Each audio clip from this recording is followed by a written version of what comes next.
Saudara seiman terkasih, salam jumpa dalam Renungan Harian MSC Provinsi Indonesia, Sabda dari Hati untuk Dunia yang Baru. Hari ini kita mendengarkan atau berjumpa dengan pengalaman hidup Bapak Abraham dalam kebersamaan keluarganya dengan Hagar dan Sarah serta anaknya Ishak dan Ismail. Pendek kata, dalam pengalaman hidup Bapak Abraham dalam kehidupan keluarganya sangat nampak bahwa hidup tidak lepas dari tantangan, kesulitan, dan bahkan penderitaan. Abraham dan Sarah lama sekali untuk boleh menerima penggenapan janji Tuhan untuk mendapatkan keturunan. Hagar yang telah hidup bersama dan Abraham, walaupun ia sebagai seorang budak bersyukur bisa memberikan keturunan bagi Abraham, namun akhirnya harus diusir dari kebersamaan keluarga ini dan bahkan harus mengasingkan diri di padang gurun. Tapi pada waktunya, di tengah kehidupan keluarga dan mungkin kehidupan kita semua, di tengah tantangan dan kesulitan bahkan penderitaan, ada saja cara Tuhan menggenapi janji kasih dan kebaikannya. Pengalaman Bapak Abraham terbukti di depan mata kita. Pengalaman Hagar yang terusir dari kebersamaan di tengah kesulitan dan tantangan di padang gurun, Allah tetap memenuhi janjinya untuk senantiasa menuntun hidup kita sebagai manusia, khususnya dalam pengalaman hidup Hagar. Namun seringkali mungkin kita sebagai manusia, mungkin kita bisa sejalan atau kita bisa jatuh ke dalam godaan untuk berkata, "Ya Tuhan, adakah Engkau mau menyiksa kami sebelum waktunya?" Tak mungkin akan bisa berkata seperti dua orang yang dari kubur yang ketika berjumpa dengan Yesus dan berkata demikian, "Tuhan, mengapa semua ini terjadi dalam hidup saya? Tuhan, mengapa pengalaman tantangan, kesulitan, penderitaan ini terjadi dalam diri saya?" Saudaraku terkasih, saya tidak tahu pengalaman Anda semua yang mendengarkan renungan ini. Dan hari ini, ketika saya mencoba membuat renungan ini, saya ingin berbagi kisah dengan Anda sekalian. Hari ini sejujurnya saya dalam pengalaman sulit dan juga galau hati saya. Mengapa demikian? Kemarin saya baru saja melakukan pemeriksaan darah, khususnya kolesterol saya. Mengapa saya melakukan pemeriksaan ini? Karena kurang lebih saya sudah 2 kali jatuh pingsan karena tingginya kolesterol saya. Pingsan pertama,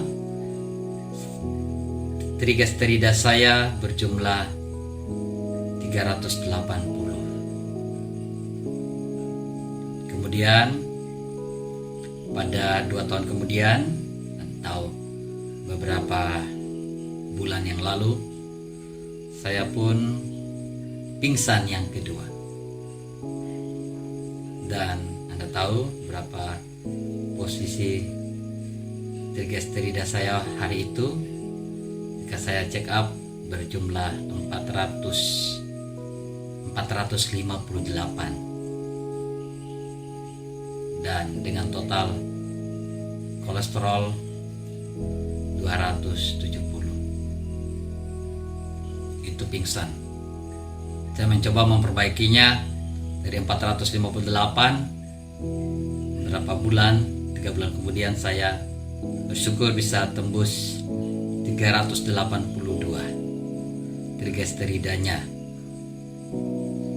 Tapi kemarin sungguh mencengangkan hati saya ketika saya periksa kembali setelah beberapa treatment, ternyata kolesterol saya naik lagi. Mau tahu berapa? 569. Trigliserida saya berjumlah demikian, dengan total kolesterol 268. Spontan hati saya sekarang ini merasa ketakutan, karena bisa jadi saya akan pingsan yang ketiga kali.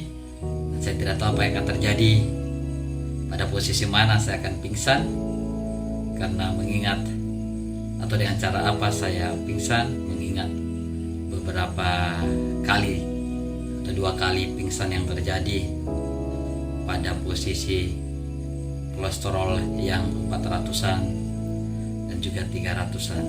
Kali ini 568. Akankah saya berkata kepada Tuhan, Tuhan, apakah dengan cara ini Engkau menyiksa aku?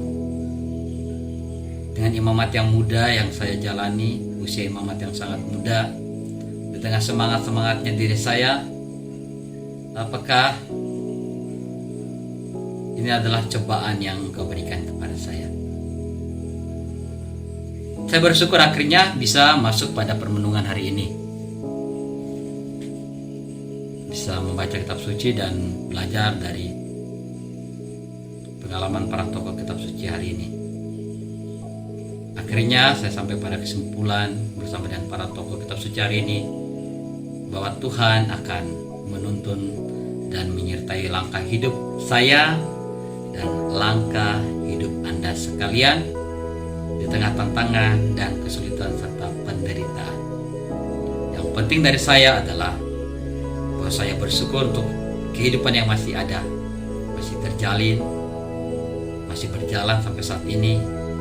Dan saya mohon karunia Roh Kudus untuk menuntun saya untuk beberapa hari ke depan, bulan ke depan, untuk lebih lagi berhati-hati, lebih lagi untuk menjaga kesehatan saya, dan juga tentu saja dengan demikian saya mesti menata kesehatan saya dengan beberapa treatment mengenai kesehatan yang mungkin akan membantu saya untuk kehidupan fisik yang lebih baik, jiwa yang lebih baik.